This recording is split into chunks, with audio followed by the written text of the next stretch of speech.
half of Americans don't want atheist in-laws and atheists in their family. This is really nuts. I have a feeling Jacqueline's gonna have a little something to say about this. A Pew Research Center poll asked Americans whether they would be disappointed if a close family member married someone of a different race, a different country, different political party, or someone who doesn't believe in God, the scariest of all things. Let's look at the study's findings. 49% of Americans said they would be disappointed if their family member married an atheist. That's half of people, I cannot believe that. 73% of conservatives said they would be less than thrilled if a family member married an atheist. And nearly a quarter of Americans who call themselves consistently liberal, and 41% of mostly liberal respondents, said they wouldn't want an atheist to marry into their family. So that's the one I want to start with. A quarter of liberals, I mean, we're supposed to be the ones that are forward thinking and open to other ideas, and 1 out of 4 liberals does not want you in their family. Jacqueline, Glenn, Sorry. go. I'm so horrible.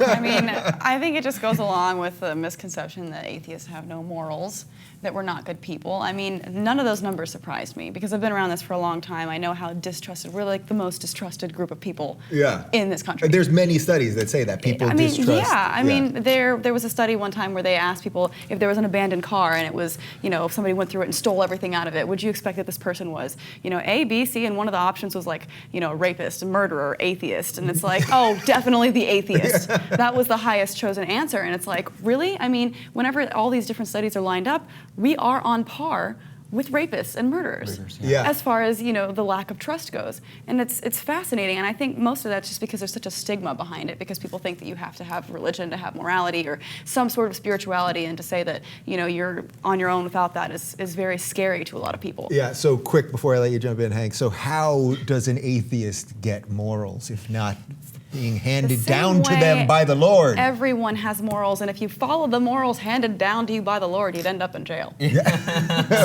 Right, a lot of eye for an eye kind of thing. I mean, killing your kids and stuff, and that's happening now. A lot of people with the faith healing and stuff, they're not getting their kids the medical treatment that they need, and whenever they're obviously repeat offenders because they let one kid die and then another kid dies, then they go to jail. The first one's okay. Yeah. But I mean, it's happening now. People are following the word of the Bible, and that's happening. Yeah. I mean, so what do you make of the quarter of the liberals? Because that's the number here that the conservative thing. All right, I get it. Yeah. Like if you're more conservative and you're more religious, then I can understand this. I don't agree with it, but I can understand it.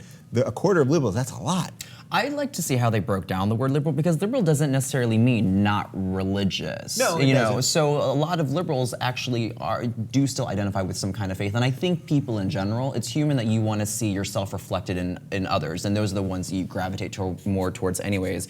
And because America is such a I would say has such a strong spiritual foundation that it just seeps into everyone's way of life. And so when they run into someone who completely rejects all of that, and we're talking not just Christianity, which I think is probably the most prevalent of religions here, but when they're like, wait a minute, you don't even believe in Oprah and energies of the universe and all of it, like that's weird. Like, why? Who did this to you? Who are you? What must have happened to you in your life to make you turn out so horrible? Yeah.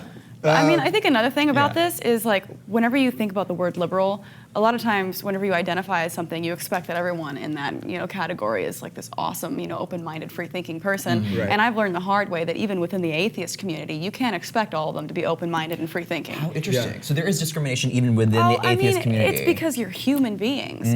Just because you're a liberal or a conservative or an atheist or a Christian or whatever, I mean, there's still those human tendencies that make certain people horrible. I mean, you can be a bad person and an atheist or a Christian or whatever. Right. There's bad people everywhere.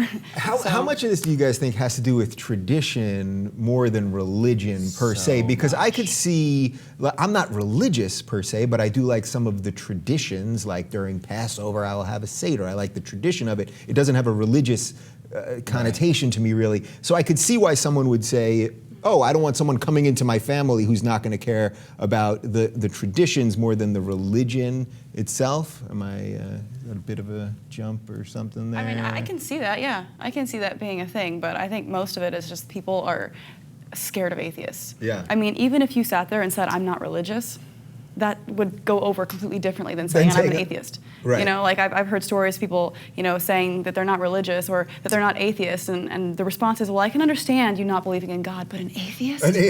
That's like, I think they think atheists are like nihilists or something, like they have no belief system whatsoever. Is that well, part of I it? mean, maybe, but that's just a misconception. Well, and what is your personal definition? Why do you label yourself an atheist? I don't believe in God. Okay. That's it. Like that's all. Plain and yeah. simple. Yeah, he's looking at it. Shook. We'll move over, Dave. Move over. Lightning bolt's gonna come down. We're gonna figure out God is actually Thor. Do you think we need more atheists to come out of the closet? I've talked about this a couple of times when we've done this before. That even somebody like Barney Frank, who was he?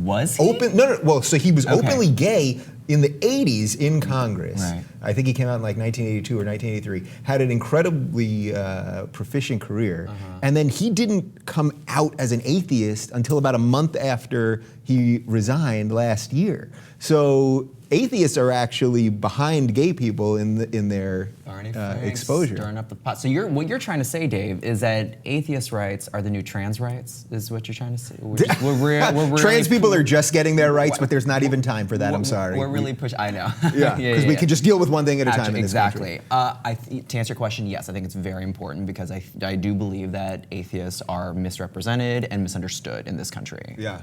I assume that you think more atheists need to, as Oh, someone that publicly is absolutely. doing this all the time. Yeah, I mean, there's such a stigma, and I feel like the only way to get rid of that is to, say, hey, I'm a normal, happy, nice person, and I'm an atheist. It's not that hard.